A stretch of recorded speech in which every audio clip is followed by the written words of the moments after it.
doesn't want us to do the work. Mungu hajahitaji kuja kusimama. God doesn't want us to come and stand. Mungu hajahitaji kuja kusikia tu. God doesn't want us to just come and listen. Mungu anahitaji kusikia na utoe kwa mtu mwingine. Now God wants you to listen and to offer to Mungu others. anahitaji kile tulichopokea upokeza mtu God is mwingine. asking you, whatever you have heard, you have also to share to another person. Ndio Mungu makusudi ya Bwana.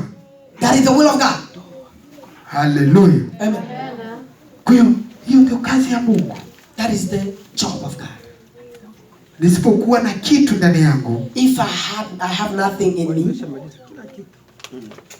Aliponiuliza mchungaji Maketi, When Pastor Makech asked me, na kuja kuona raha ya Marekani, I came to see the goods of America. Ningekuwa ni rahisi kuamua na kufanya maamuzi, napenda kuwa mfuasi tu. It was my decision to come and decide just to say I want to become just a follower. Sina nafasi ya kutoa neno Bwana. I don't have a place to give the message. Ningeamua. I could just decide. Na kuna watu walitoka Afrika. And there are some people that came from Africa.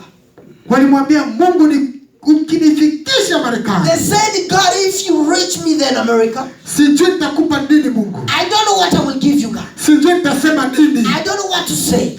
Sijui nitatoa nini. I don't know what to offer to you. Sijui nitakuabudu namna I gani. don't know how I'm going to worship you. Lakini bado anafika hapa, bado ni mfuasi. But he has arrived at this place still a follower. Hana hata nafasi ya kushuhudia neno la Mungu kwa mtu mwingine. He don't even have a time or a place to testify the word of God to another person. Hata kama atachukua nafasi ya kuhamia sehemu nyingine. And no matter what, he will take the decision to shift to another place. Hata kama ana nafasi ya kuhamia kwenye mtaa mwingine. No matter what, he has the time to shift to another street. Hata wakute kuna watu wengine wa mataifa ambao hawajaokoka. No matter what, he can find other people who are not saved yet. Hawezi kuongea neno pale. He can't speak a word. Kwa sababu yeye ni mfuasi. Because he's just a follower. Kwa sababu hajaitwa. Because he's not yet called. Hajakuwa mwanafunzi wa Yesu. He's not a disciple of Jesus. Na ndio maana tunashindwa hata kuomba. And that's why we are failing even how to pray. Na ndio maana tunashindwa kufunga. And that's why we are failing to fast. Tunajisahau. We forget ourselves. Na Biblia inasema sisi ni wateule. And the Bible is saying that we are the chosen ones. Neno ile haliambiliwa wa malaika. And this word is not for the angels. Hapa haijaambiliwa watu wengine. It is not for the other people. Inaambiliwa sisi wateule wa Bwana. It is taught for us that we are the chosen of God. Kila mmoja ajisamini, ajue kwamba Mungu bado anamsamini. Everybody has to understand that still Mungu anakusamini, wewe ni mtu wa maana mbele yake. That God is counting you that you are somebody valuable to him. Mungu anakusamini, wewe mtu wa muhimu mbele yake. God is counting you that you are so much important to his presence. Lakini sisi wenyewe tunajisahau. But ourselves, we have forgotten ourselves. Hallelujah. Amen. Hallelujah. Amen. Biblia inasema kwamba kuomba kwake mwenye haki kwafaa, na maombi ni silaha. The Bible said that to pray for the righteous is maombi ni silaha ya Mkristo. The prayer is the weapon of a Christian. Sasa utakuwa na huduma gani bila kuomba? What kind of ministry you're gonna have that if you don't know how to pray? Utakuwa na huduma gani bila kuomba? What kind of ministry you will have if you don't pray? Na mahitaji yako, kwa sababu Biblia inasema maombi ni silaha. Now, my need, because the Bible said that the prayer is a weapon. Askari anapoondoka mahali popote anakuwa na silaha yake. Whenever a soldier is moving everywhere, he has his one weapon. Sasa silaha ya Mkristo ni nini? And what is your weapon as a Christian? Hallelujah. Amen. Tuondoke mahali tulipo. We have to shift from the place that we are. Tuondoke mahali tulipo. We have to shift from where we are. Tuingie mahali pa wanafunzi wa Yesu. Go to a place of being disciples. Mara zote wanafunzi wa Yesu walikubali kufundishwa. Because most of the time all the disciples of Jesus, they accepted to be taught. Na hili ilikuwa ni sababu kuu ya Yesu, alijua kwamba ataondoka, ataachana nao. And that was the very big purpose, Jesus knowing that he will leave them. Alijua kuna kipindi atawaacha. He knew that there is a moment he will leave them. Na watafanya kile walichofundishwa. And they will do what they have been taught. Na watakuwa na kitu ambao watafanya kwa sababu walifundishwa. And they will have something to do because they have been Na taught. itafikia kipindi mchungaji Makechi watamhamisha New York. Now it will become a time that Pastor Makechi will be moved to another place. Tutamwambia mchungaji nenda kaangalia kanisa New York. And we're gonna say, Pastor, go and see the church of New York. Lakini kwa sababu anajua kwamba nimefundisha. Now because he has understand because that he has taught. Nimeacha wanafunzi wa Yesu pale. Lived the disciples of Jesus at that place. Ambao watafundisha watu wengine. That they will teach other people. Ambao wana uwezo wa kufundisha watu wengine. That they have the ability to teach other people. Atakuwa na furaha. He will be much excited. Piga makofi kwa Bwana. Just clap hands for Jesus. Hallelujah. Amen. Kwani mzuri nafasi hii ya pekee. It is so good for this special time. Kwetu na mimi. For you and me. Tutoke nafasi ya ufuasi. We should depart from being followers. Tuingie nafasi ya wanafunzi. We have to enter to be disciples. Mara nyingi mchungaji anatangaza hapa. Most of the time the pastor do announce over here. Kila siku ya Jumamosi kuna mafundisho. Every Saturday there is teachings of the word of God. Hiyo ni nafasi nzuri ya kila mwanafunzi kujifunza. It is a very good place for every disciple to go and learn. Kwa sababu kazi ni wewe. Because the job is you. Hata kwa tena mchungaji mahali utakapokwenda wewe. Is not a pastor anymore at that place that you will be. Na ndio maana tunashindwa kutoa injili kwa watu wengine. And that's why we are failing to tunashindwa kufungua vinywa vyetu kwa watu wengine. We are failing to open our mouth for the tunashindwa kuleta mwingine kwa Yesu. We are failing to bring other people to Christ. Tunaleta watu kwa urafiki. We are bringing people because of friendship. Hatujamsaidia mtu ukimwambia mtu twende kwenye kanisa letu bwana, twende hapa. You haven't helped somebody by telling the person, let's go to our church. Haujamsaidia. You haven't helped that person. Toa neno fupi ya kumjenga. Just release a short word to build that person. Mara nyingi ukimleta mtu kwa urafiki, most of the time if you bring somebody in a friendship bila kumjenga kwa neno la Mungu, without building that person through the word of God, ni rahisi kuondoka. It is very easy for him to depart. Kwa sababu hujamsaidia. Because you haven't helped that person. Ulimchukua kama kirafiki. You just took that person as a friend. Lakini ukimchukua mtu kwa njia ya wanafunzi, but if you take that person in a way of a disciple, ukimjenga kwa wale wanafunzi, and you build that person in a disciple way, ukimfundisha, and you teach that person, kwa sababu ni mtoto mchanga, because he is a baby, anahitaji kunywa maziwa, he want to drink the milk, anapokea kwa ushindo, he receive with power. Huyo mtu hawezi kaondoka. That person can't depart. Hallelujah. Amen. Huyo ni wa kwako. That person is yours. Hawezi kuachana na wewe hata siku moja. That person can't leave you. Kwa sababu umemfundisha wewe mwenyewe. Because you have taught that person. Ameshiba na maziwa kutoka kwako. He is filled with the milk from you. Ameiva kutoka kwako. That person is already there because of you. Huyo ni wa kwako. That person is yours. Hallelujah. Amen. Bwana Yesu asifiwe sana. Amen. Kwa namshukuru Mungu. I really thank God kwa sababu ya neno hili fupi for this short word ambayo itakwenda kutujenga sisi wote, that will build all of us, ambapo inatufunza kwa ukina kwa kila mmoja ajue hii, that is teaching us deeply for each and every person to understand and to know. Niweze wale wakina mama, mna miaka ngapi kanisani hamjui kuomba? And I asked those ladies, how many years are you in the church and you don't know how to pray? Mchungaji, si ni miaka mitatu. Pastor, it is just 3 years. Hatujui kuomba. We don't know how to pray. Hasa hiyo kwa kufunga ndio hatujui kabisa. And that fasting, we don't know. Hata hatujafunga hata siku moja. We haven't even tried to fast even a single day. Yesu anaongea. Jesus is talking. Aliwaambia wanafunzi. He told the disciples. Alijua kufunga. He knew how to fast. Ni kuongeza power ya wokovu wako. It was to add ni kuongeza imani yako. It is to increase your faith.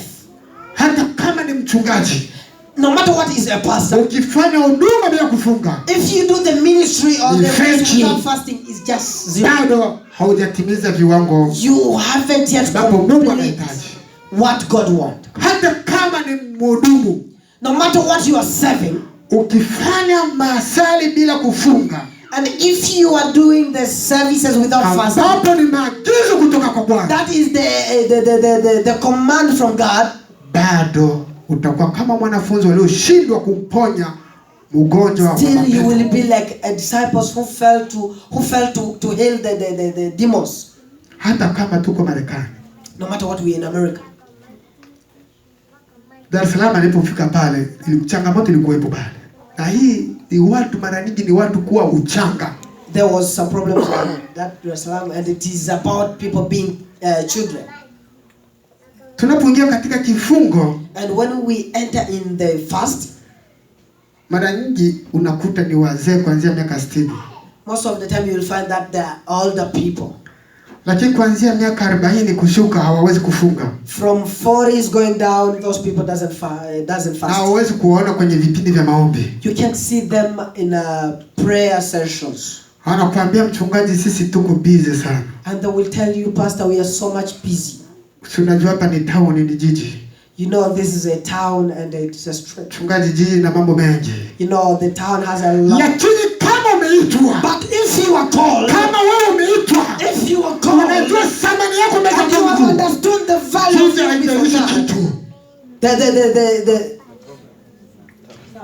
The town doesn't speak anything.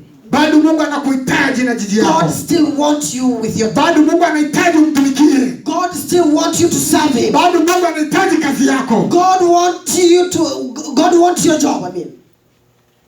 Kwa sababu maombi haichagui rika. Because the prayer doesn't choose. Yesu alianza huduma akiwa mdogo sana. Jesus started his services when he was very young. Na alifanya huduma nzuri sana. And he did a very good job. Na alifanya vitu vya ajabu. And he did a lot of stuff. Bado Mungu pia anahitaji huduma yako wa wakati wa God also need your services. Hallelujah. Amen. Bwana Yesu asifiwe sana. Amen. Shetani anakwenda kumtega mtu kwa mambo madogo madogo. The devil do attack someone for little things. Na huwezi kujitambua. And you can't discover yourself. Hallelujah. Amen. Sababu mchungaji amesema kwamba mambo mengine ni maamuzi yako wewe mwenyewe. Because pastor has just said that there is other thing you need to decide by your own. Ukiamua utachukua overtime Sunday kwenda kanisani. If you have decided to take the overtime on Sunday, you will go. Watu wanaamua. People they decide. Leo sitaenda hela bwana, hela mbele bwana. Today manifest. Tunahitaji pesa hapa. Pesa ni mara kwanza. We need manifest. Hallelujah. Amen. Kwa hiyo Mungu bado anakuhitaji wewe. God still looking for you. Tuwe na busara na maamuzi ya busara mbele ya Bwana. We have to be wise. Ili shetani asipate nafasi ya kututeka. So that the devil should not have the plans to attack us. Na mambo yote ambayo tunayohitaji. And other things that we are requiring. Ni kupeleka maombi mbele za Mungu. Just to give the prayer to God. Unapolala na kuamka ushirikisha Bwana. Whenever you sleep and waking up, just mwambie Mungu namshukuru sana kwa sababu umeniwezesha kufika leo. Tell God that thank you because you have made me to reach this day. Wengine wanalala bila na kuamka waombi. Other people they do just sleep and waking up without praying. Na tukiulizana hapa uwe mkweli utasema kweli mimi nina wiki sijaomba. And if I can ask you truly to be honest, you can say that I have a week without praying. They are here. Wanaosema kweli wanaweza kaeleza kweli mchungaji unaoongea nina wiki sijaomba. They can say pastor it is a week now without praying. Nina miaka 10 nina wokovu sijafunga hata siku moja. I have 10 years I'm saved but I haven't fasted even one day. We can find them here. Tunaweza wapata hapa kwa uaminifu. We can find them here. Because they are honest. Lakini Mungu bado anahitaji huduma yako. But still God wants your services. Bado Mungu anakusamini. God still seeing you as an important person. Anajua wewe ulipofanya hatua ya kutoka mambo ya awali na kuja wherever you have taken a decision to leave kuwa kiumbe kipya ndipo ulipopata thamani za Bwana. To show that you are so much important in the presence of God. Kashinda alisema yeye alikuwa mshindikana sana. And Papa Kashin said that he was troublesome. Na kila mmoja anaweza simama anaweza ongea vya kwake. And everybody can speak whatever. Lakini Mungu akakutoa huko. And God took you from that side. Na kuja kwake. And to come to his side. Na ukawa mtu wa thamani. And you become someone who is valuable. Kwa nini usitende yale yanayompendeza Mungu? Why can't you just do what is pleasing God? Mara nyingi watu wanasema shetani. Most of the time people they say the devil. Mungu hajaumba shetani. God didn't create the devil. Hakuna injili inayoeleza kwamba Mungu anaumba shetani. There is no the one will tell you that God created the devil. Hakuna maandiko yote yanayosema Mungu anaumba shetani. There is no word will tell you that God created the devil. Bali shetani ni matendo yako. But the devil is your act. Shetani ni hali ya uasi. The devil is the way of rebellion. Ndipo kulipotokea jina la Lucifer, alimwasi That Mungu. is where the source of becoming Lucifer came. Mungu hapo mbinguni hakuumba shetani. Now in heaven, God did not create the devil. Aliumba wa malaika. He created the angels. Na akatia vikosi aina vitatu vya vikosi. And there was 3 groups over there. Akatia kikosi cha kwanza cha message. And the first group was the message. Akatuma kikosi cha ulinzi. And there was a security. Na akawa na kikosi cha sifa na maabudu. And there was also another group for prayer. Lakini ilipofika mahali sasa, now then time came. Lucifer akajipamba kiburi. Now Lucifer boosted himself. Akajiona yeye afanye vizuri kama Mungu. He saw that he is doing good like God. Ndipo kulipotokea jina la shetani. And that is the place, the name Shetani of Satan. ni jina la tusi. The name is Satan. It is the name of. Halijakuwa jina ambapo Mungu ameumba. It's not a name that God himself created. Na uwezekana wewe unaweza kaitwa shetani. It is possible that you can be called the devil. Kwa sababu Biblia inasema ukimwasi Mungu ni kumtii Mungu. Because the Bible said that if you become the ukimwasi Mungu, if you become the rebel, I mean, unakosa kumtii Mungu. You doesn't obey God. Na tukimwasi Mungu, and if you become the rebel, pia tutaitwa kwamba sisi hatuna watiifu wa Bwana. Hallelujah. Amen. Bwana Yesu asifiwe sana. Amen. Kwa ni vizuri, it is so good tuelewe hayo, to understand that Mungu hajaumba shetani. God did not create the devil. Wala shetani haiko hapa. And the devil is not here. Hallelujah. Amen. Shetani ni vitendo. The devil is the hali ya uasi. It is the way of rebellion. Ambapo Lucifer alimwasi Mungu. The time Lucifer na akapewa majina ya uasi. And he was given that name of rebellion. Watu wengi wanatukana shetani wewe. And a lot of people they do talk you devil. We do speak what we don't know. Anaambia mtoto wake hivyo. Wewe shetani wewe. And you are telling your kid, you devil. Hallelujah. Amen. Ni vizuri tuingie katika misingi ya wanafunzi. It is good for us to enter in the foundation of the disciples. Na Mungu atakwenda kuipendezwa nasi. And God will be pleased with us. Katika jina la Bwana Yesu Kristo mwokozi wetu. In the name of Jesus.